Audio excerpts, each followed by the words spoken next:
Alright, YouTube, it's early on Saturday morning. It's about, I don't know, about 30 degrees out, but I figured it's a good time to come to the range because nobody else will be here to bother me. Brought my AR, and this one's the one chambered in 5.56, and just for a total update on what I've done to it, I put on the Smith flash suppressor. I've got the Troy Industries gas block mounted flip up front. I have their dioptic flip up rear.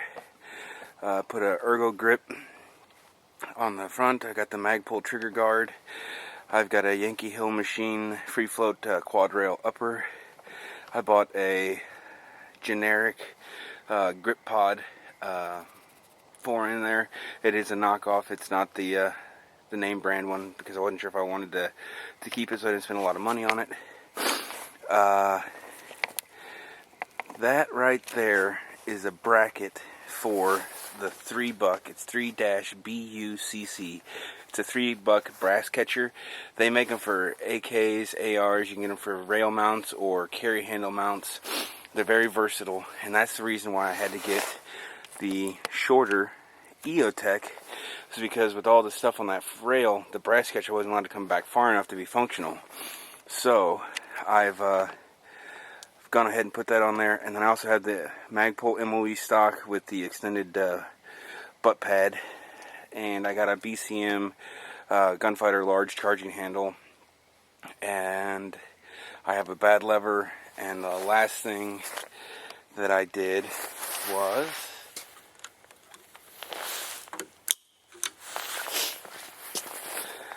if you look at my dust cover, I got Don't Tread on Me American flag.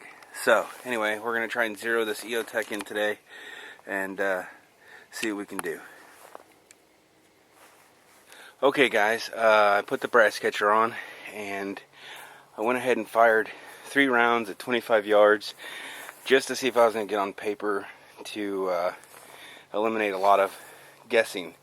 And at 25 yards I had a really nice group, 1 inch high, so I went ahead and moved the target back to 50. And well, you can see I moved the target back to 50 yards. Maybe the camera even show you that group. Maybe, if you can see that. Sorry for the tripod's not the best. There you go. 2 of them about 1 inch high, and 1 of them's just at the edge of the black and the orange. But we're gonna try and get that zeroed in, and you can see this new range is nice. There are, well, it's not hanging, yeah it is. That's a steel plate at 250. There's a couple of them. That plate there is at 200, and there's another one that at 150. So if I get this thing zeroed in, we'll try and hit some steel too. Alright, here goes nothing.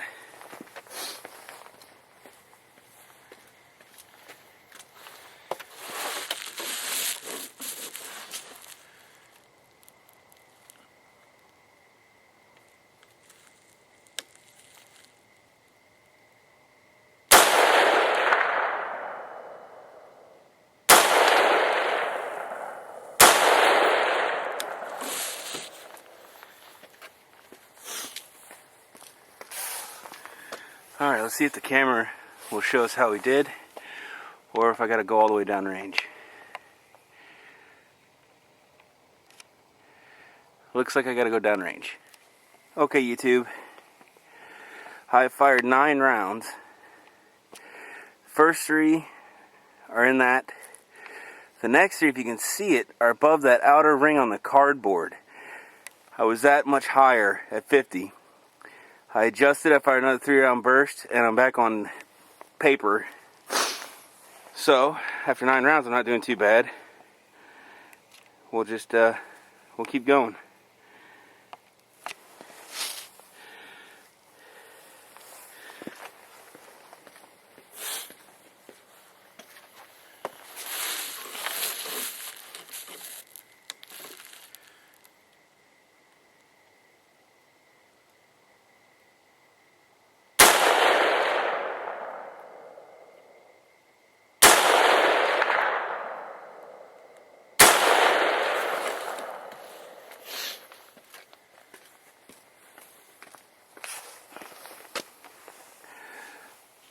See how he did. Well, there we go. 2 in the, just low of the bullseye. I don't know, maybe that's 2, maybe it's 3. Okay, we're gonna aim for that steel and see if we can hit it.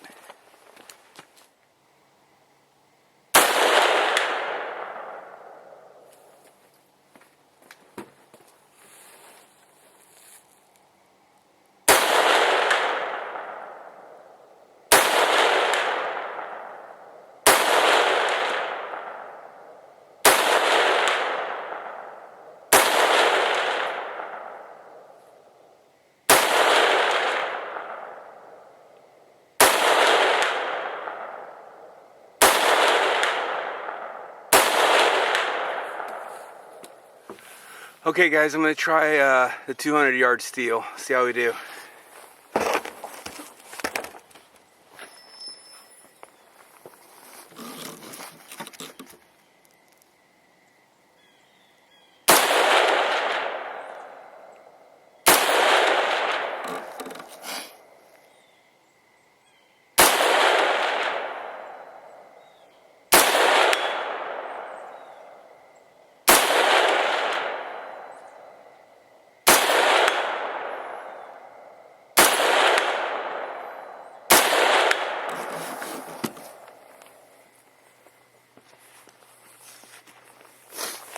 Okay, just for fun, let's see if we can hit one of those at 250.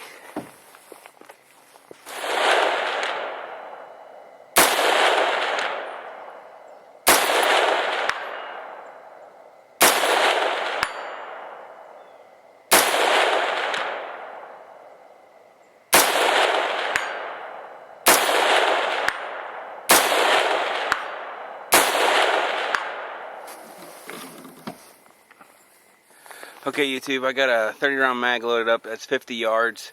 I'm just gonna kind of shoot. It is, like I said, it is cold as hell.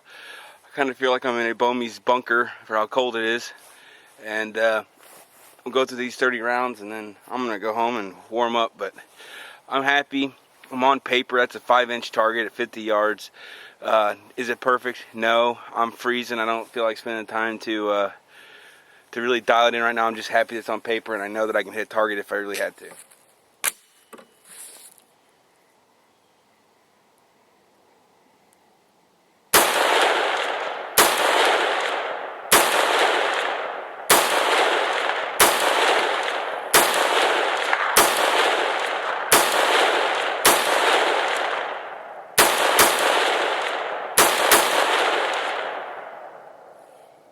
That one might have been outside the paper.